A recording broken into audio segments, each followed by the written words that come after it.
Welcome to Elite Expert Insider Podcast, where we will inspire, motivate, and educate entrepreneurs, innovators, and growth seekers. Brought to you by Elite Online Publishing, making the best and brightest in the industry #1 best-selling authors. 80% of people say they want to write a book. We're assuming that's the same for you.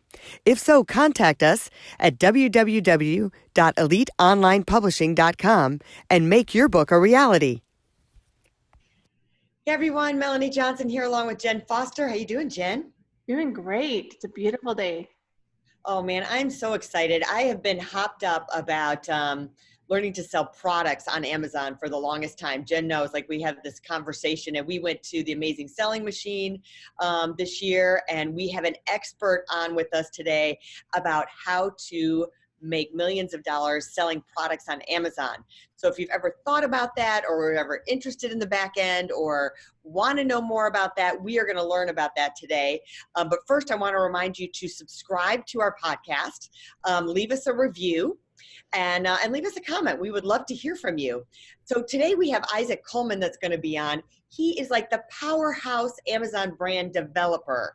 So he's had a track record for 6 years, and he has had Amazon brands that have made in excess of $12 million in sales. How do you like that?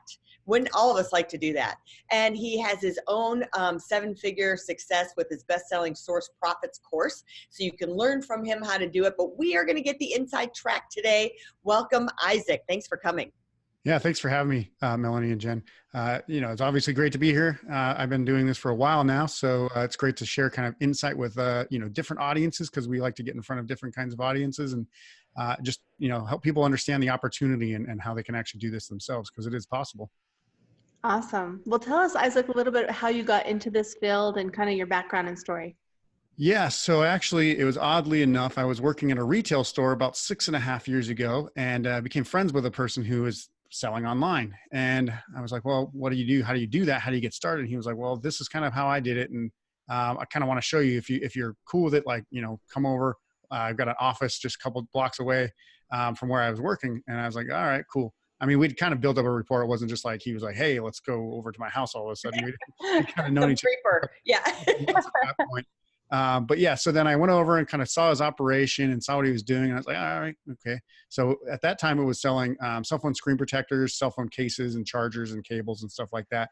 And we took that brand, basically working together, from about 1 million a year to about 4.5 million a year in just about a 12-month period, maybe a little over 12 months, maybe about 18 months. And started working on other brands, started growing new brands. And basically together we were building these companies that were going from 0 to $1 million in a year, which was pretty insane, because I'd never seen a business grow that fast. The retail companies I was working for at the time, they were lucky to do $20,000, $25,000 in sales a month. And I was like, that's nice. But then you have all this overhead. You got, brick and mortar store to pay for, payroll, utility bills, everything, right? Liability, insurance, all that stuff. And so I was like, well, if you don't have to do any of that stuff, well, why would anybody want to do that? If they're starting a business now, why would you pay for all that stuff and not just go, hey, I'm going to start an online business? Because there's a lot less risk, especially for the amount of investment that you actually need to, put up versus, putting up, $250,000 in a loan or something to start a physical location business, which I was pretty like, I wasn't going to ever do that. So I was like, I can start a business online. That's way easier for me. Awesome. That's cool. So tell us the step-by-step of, I want to get started and I don't know what I'm doing. Let's kind of start there, and then we'll move into, fast forward to get to that $1 million growth. So you have a course that you teach people. What should they know? What are the risks? So what do I know to get started? What do I need to know to get started? And what are the risks involved? We were kind of talking about that before the show of, you've got to make that investment. Yeah. And a lot of people are like, eek, Yeah. So, I mean, obviously it's a physical product-based business. There's going to be capital investment involved. It is always a risk. There's never a guarantee in any business that you start that it's going to work and it's going to be like, hey, I'm going to be a millionaire or anything like that. And when we say $1 million in sales, that doesn't mean you get to drive a Ferrari, right? That's not like $1 million in profit, and then you can just go waste that money on whatever. You have to be smart about it. It's still just exactly the same as a regular business plan. The idea is that when you start creating any business, you first have to set it up and plan it out and do some research. So what we do is we always start with a great brand on Amazon. So we have to have a great brand concept. We also then have to look at what our competition is doing, see how everything's selling, check out products in the same brand product line. So it'd be like if for example, you start a makeup company, right? Well, you have to know what kind of makeup, kind of accessories and products that go with makeup to understand what a brand would be like. I don't know much about makeup, so I wouldn't be a great person to start a makeup line. It's usually what we say is start with something you know or that you're good at or that you're passionate about. So that way you can actually grow a brand around that. I always use the example of Jessica Alba. She started the Honest Company. And her thing was, I want to start a whole line of products right off the bat, not just start with one or two products, but I want to start with a whole line of products that are chemical free. All the labels have exactly what it is, and it's not like crazy to understand. And she wanted toxic free, chemical free kind of baby stuff. So that way her kids could grow up in a world where she could get that stuff that's affordable as well. So she basically created an entire company of these baby products and knew exactly what it was because she was becoming an expert in that field. She's a new mother. She wanted to make sure that all these kinds of these products under her brand fit that same idea, right? So, nothing can have extra toxic chemicals in there, anything like that. So she made the Honest Company because what it is what it says. And so she went out and started that company. That's exactly the same idea that we're talking about today, because you can pretty much start an online brand. You just have to have an idea of what's kind of missing in the marketplace and how you can fill that gap in some way, and then just put your unique twist on it. And that's really how you grow a brand. And then you have just a product line that develops under that. So yeah, there's a risk and investment. Obviously you're going to pay for the products, but if you do some proper research and planning, it really lowers the amount of risk and you take the guesswork out of it. It's not just a gut feel. You can actually do this stuff with some of the tools they have available and by researching on Amazon itself, because they do give you, we even talked about this. They give you like bestseller ranks for each category. So if you know kind of what the volume for those bestseller ranks are, you can kind of make an informed decision about, is this product or is this product type kind of selling well on Amazon, versus, is it the 14 million category? It's well, that's not selling. So I already know that's not something I want to go into because it's just sitting on a shelf somewhere. So that's really how we kind of get into it and start to do some research. And then we say, okay, is this something we can move forward with and how can I get it? And that's when we talk about sourcing and getting the products ready to be made and stuff like that. I love that. I love that you start with the brand, because a lot of people will be like, oh, I want to sell this gadget online. And then they go and try to sell the gadget and they wonder why it's not selling. And then they like, oh, I give up. I can't do Amazon. Like, it's hard, And we always talk about this because a lot of people want to go out there and just sell whatever's on their mind. Oh, I've got a great idea for an invention. Hey, I want to sell this new thing that I thought about, or saw at this new sourcing fair or, on a shelf somewhere. Right. But if it's not selling on Amazon, if people aren't looking for it, you can spend millions of dollars in advertising trying to get it to work. You have to educate people first. Right. Amazon's already done a great job of putting it right in front of everybody and saying, all you have to do is come in here, type in a search term, and then find what you're looking for. If they don't know what the search term is or they never heard of it, good luck trying to get that thing to sell because it's not going to work. So we tell people, don't bother with inventions on Amazon until something similar is already there. Right. Or unless you build up that brand and already have your following and they already know what the gadget is. Now you can put it up on Amazon and you've got all your buyers ready to go buy it. Right. Yeah, exactly. I mean, it's a great secondary channel if you already are selling somewhere else. Like if you've got a Shopify store or a WordPress site that's doing really well, and then you come out with something, then you say, okay, well now we go, instead of fulfilling it ourselves and doing it all through some sort of third-party fulfillment, you just send it into Amazon where the people are already looking. And if it's got a really good search term, maybe like, I don't know, baby diapers, chemical free or something like that, and people are typing that in, they go find it. Well, then guess what? You can actually get some sales on Amazon as well. I've got some friends that have products, some in the cosmetic industry, skincare industry, and they're like, no, I don't want to sell my stuff on Amazon. Like it ruins the brand or something. But then I see real highline brands on there, like in the skincare market, there's La Mer, which is like one of the most expensive brands is on there. So what is your thought about that, about being on Amazon versus not being on Amazon? Is there a rule of thumb? Yeah, so that's a really good question because it does come down to controlling your own distribution. So for example, a lot of the companies that are big brands, Nike's, Apple, La Mer, any of these, Revlon, any of these companies probably actually don't control the sales channel on Amazon. It's probably third-party sellers reselling this stuff, gotcha. Meaning you or I could actually go out and buy a bunch of this product and then resell it for whatever we want on Amazon. Now, maybe we got a really good 30% discount at the makeup store one time and bought a bunch of product and then resold it. Yeah. I don't know. But the idea here is that because you're actually starting your own private label company, so I have my own brand, all of our members have their own brand. We are starting our own company, legitimate company, just like Jessica Alba did with the Honest Company. So we start our own brand. And then we go out there and control our supply chain. So if they have their own cosmetics line, they would say, we're not going to wholesale to other people so that way they can go and compete against us. We will actually set up our own Amazon account. We will send in our inventory to Amazon. We will sell at the price we want to sell at, and then we can rank and do all that stuff, use ads to get whatever we want from there. If you decided, to just because chances are if they're kind of a popular company, people are already reselling their products on Amazon, which means they're not controlling their supply chain, which means that actually could hinder the brand right now. So you might want to actually be like, hey, you know what? I'm going to take control of this. I've got my brand. I'm registered. I got a trademark. I can go set up my Amazon seller account and say, I'm going to kick all these people off of Amazon because they're, essentially harming the brand in itself. Maybe they're undercutting the price or whatever. So there's a lot of different things you can actually do to control that. And for all things, no matter what you do in your business, you want to control as much of it as you can and not let the brand get tarnished by other third-party sellers. Good point. What do you think if you want to get started from scratch, what would you tell me I need to have in my bank account to get started? What's the minimal, and then up to, hey, if you can do it with X or Y. And I think part of that includes having some of that data software that you can get to do your own research to figure out what products. So what is someone looking at to get started down the road? Yeah. So the idea is that, there'll be people out there that say, oh, you can start this business with like $500 and it's going to work out and you can potentially grow it to $1 million business. I'm going to tell you that that's probably not possible. If it is, you have to really, really, really know what you're doing and be really resourceful, because $500 is going to be gone in about 2 weeks, if not less. Think about how even ordering a product. If it's a $2 product, you can get 250 of those for $500.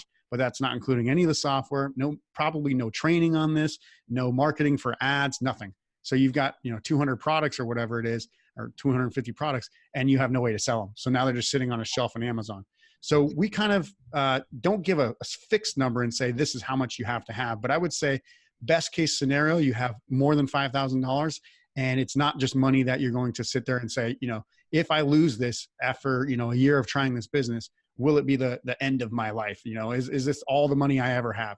Ideally, you have a little bit of investment funds, because these are high. You can get, we're talking like 20, 25% profit margins after all expenses on a lot of this stuff.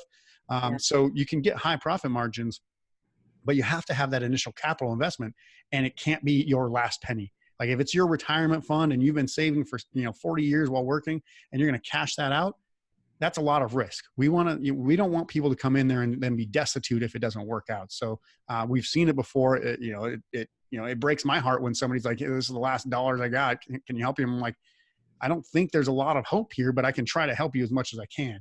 I don't want to see you fail, but at the same time, without an extra investment that you can put in, you're probably not gonna be able to grow it. So the right plan, the right budget, all that stuff usually comes down from set aside, whatever you think would be a good capital investment. Now, if you're talking about being a real estate agent or a realtor and flipping houses, you need way less money to start an Amazon business than something like that. For example, like you might need, $250,000 from a loan at a bank or something. You'll be able to start an Amazon business for a tenth of that price for sure.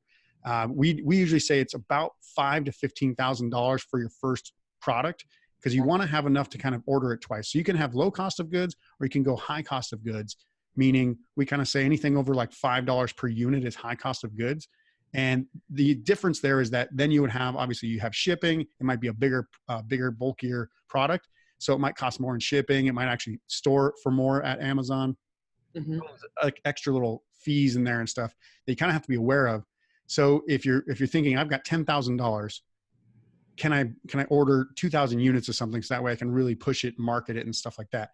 Yeah, you could, but you have to make sure that the product doesn't cost so much that it takes up your entire budget. So really there's a lot of different ways, but I'd say if you got $5,000, maybe $10,000, somewhere in there, that's a good starting place. And as long as you can get some training on it, or, understand the ins and outs without having to spend all of that on training and then have just a little bit left over for the products, I would say, yeah, you definitely want to do that. And I would caution anybody that thinks that they can just go in there and try it themselves. It's a pretty complex process, but it gets really simplified as you go through the steps. If you don't know the steps and you're just, roadblock after roadblock and you're trying to smash through them, you're going to get really distraught really fast, and you're going to probably lose a lot of money that you could have saved. So it sounds to me like your biggest investment is putting in the time to educate yourself and knowing what you're doing before you buy your first inventory and get started. So actually thinking about how does this really work and wrapping your mind around it and understanding how it works, which is the same as if you were going to go flip a house, right? You wouldn't just go spend money on a $250,000 house and never even have an idea of how to flip a house, right? You want to learn how to do it first before you went and started to invest in real estate. So the same with Amazon. If you really want to sell on Amazon, you really got to invest in yourself. Yeah, I mean, you don't want to just go through the school of hard knocks, right? You want to have some education beforehand. It's the difference between having a textbook and then having kind of a roadmap as you're going through it. If you just read something or hear something, well, okay, I understand it conceptually, but then when you get there and you try it, you're like, this isn't as easy as I thought it was going to be, and it's got a little bit more complexity to it. So really having, maybe even like a mentor or a coach or whatever, get you through that stuff is really going to be helpful. And that we all had that, like everyone I know had some form of mentorship to get at least started on Amazon. So. Yeah, that makes sense. You were talking about real estate. I'm like, well, just to get your real estate license these days, you got to pay anywhere from $1,500 to $2,500 for the training to get your license. And then you've got all the MLS fees and the office fees and all that stuff. So, it's cha-ching. And, it's about the same thing. So any business you're going to go into, you're going to get training and it's important to have that training. So would you say that you're saying that generally you're getting 25% profit margin from that? And then how does that work? Like you know that you have to keep money in because you have to reorder product again to make sure you don't run out of inventory. So kind of walk us through that scenario. Okay, I've picked my product. I've done my training. Now I'm going to buy it. How much money do I have to make sure I still have to reorder? What is that draw that picture for us? Yeah, so we actually worked off of, I should say, we interviewed a guy named Mike Michalowicz who wrote a book called Profit First to kind of explain this for Amazon sellers. Now, we also know a lady named Cindy Thomason, who's an author as well. She wrote essentially Profit First for online entrepreneurs or online sellers. And the idea here is that just like when you were a young or, when you first started paying bills, you had, a monthly envelope for your rent, a monthly envelope for your light bill, and you put the money away, vacation fund or whatever, just like, maybe your grandma did that, is a very common thing, especially for the generation above my dad. So we basically say, look, and in that book, Profit First, we basically kind of regurgitate the information from that because it's so good, is that you'll have separate bank accounts for what you need the things to do. So if you actually bring in your Amazon income from disbursement from Amazon, you might set aside, 50% of it for product inventory costs. And then the rest of it, you might have like, here's my tax bill. Here's what I want to pay myself. Here's the profit in the business. Here's, I don't even know what other things, I can't remember off the top of my head, but you basically set it up so that way, without having to have a full-time formal bookkeeper or accountant to tell you how much money you have to spend. And you can actually break it down and say, well, this is what I've got for product costs. And if I need to get more, I can get more, but you don't actually take it from the other accounts. You might take out, like a small loan or something like that.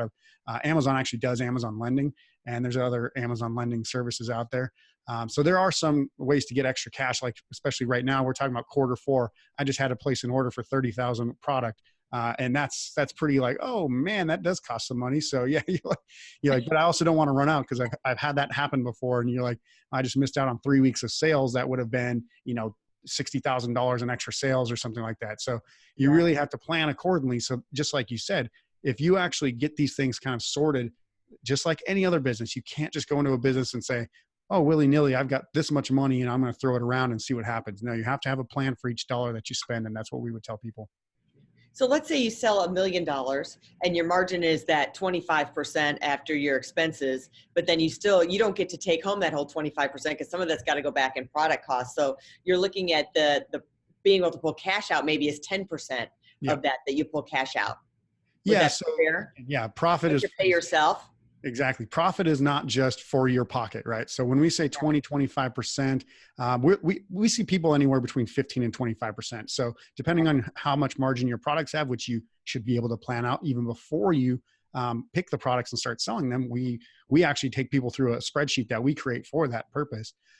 Even before that, you have to think, okay, where is this money coming from? Where is it going to go? And so if you say, okay, 20% profit, let's just say to make it round numbers. Well, if I want to pay myself $60,000 a year, I have to make X number of dollars, right? So if I want to say at 15% of the actual profit. So out of the 20% that's there, I'm going to pay myself 15 or 30 or 40%. How much money do I actually have to scale that up to? Then you can start to reverse engineer the business for yourself. So you just do a little bit of math up front and say, okay, well, how much money do I have to get to in sales with a certain amount of profit margin? And then kind of mix that in there with like, okay, well, 50% of that's product cost. So 10% of your overall sales is product inventory cost. Then you have those other things like taxes, profit and owner distributions that you want to split the other 10% of. Then you have to say, okay, if I want $60,000, I might need $70,000 or $70,000 a month in sales, or $920,000 of sales per year, or whatever that would look like. Right. So you can kind of reverse engineer it for yourself. We usually kind of roll with a general number, and we say, if you want to make, say, $5,000 a month, you might 10x that to get the sales that it would cost, because you might be able to pay yourself, especially early on, 10% of what your actual sales are. So you can just kind of budget it around that and say, if I get to $50,000 in sales a month, I can pay myself $5,000 a month. If you want to just, be cautious, you can say, maybe I have to reach 70,000 before I can pay myself 5,000. There's ways kind of reverse engineering that. But yeah, that's pretty much how we operate. We don't just jump in there and say, all that money's coming right back into my pocket. And then the business stalls out and you're like, well, I think it was Warren Buffett who, when his whole story was, he started as an entrepreneur because he was selling gumballs to kids. And then he bought a gumball machine or something like that. And then instead of taking the money, he actually bought a second gumball machine so he could make double the money. Yeah. And that's how you invest in the business as well. Right. Awesome. Well, tell us where people can go to find you and learn more about your digital program. Yeah. So if you're actually interested in learning about selling on Amazon, or if you have an Amazon business and you'd like to kind of grow that Amazon business from wherever you are at now to growing to where you want to be, you can reach us at www.goteamreal.com. So GOTEAMREAL.com. So Go Team Real. And that's our company, Real Coaching, because the idea is that we are real people with real business looking for real freedom. And that's what we're trying to inspire and motivate for other people. Awesome. Terrific, Isaac. Thanks for joining us today. So if you are looking to sell something on Amazon, or even just, I think the things that you were teaching are great, just business things in general, the finance part of it, launching a brand, launching a product, no matter how you do it, if it's a product or a service or coaching fee, it applies to all of that sort of thing. So make sure you look up Isaac. And while you're here, make sure you subscribe to our podcast, right? Don't forget to subscribe to our podcast. We just beat out Damon John on our podcast, so we were super excited about that. I'm just tooting our horn. I have to do that a little bit. And so subscribe and leave us a review. We always appreciate that. And if you are looking to publish a book, become a best-selling author, contact Jen and I. You can go to eliteonlinepublishing.com. We make all our authors bestsellers and teach them how to use their book for their business to get those big ticket clients in. So we'll see you next time. Bye. If you'd like to create the most powerful advertising tool for your business, contact us at eliteonlinepublishing.com, where we will help you create, publish, and make your book a #1 bestseller, and show you how to get new leads and more revenue for your business. If you'd like to check us out on our Facebook page, we have a free book for you as our gift. Just go and click free book. Remember to subscribe and leave a comment for our podcast. We would love to hear from you.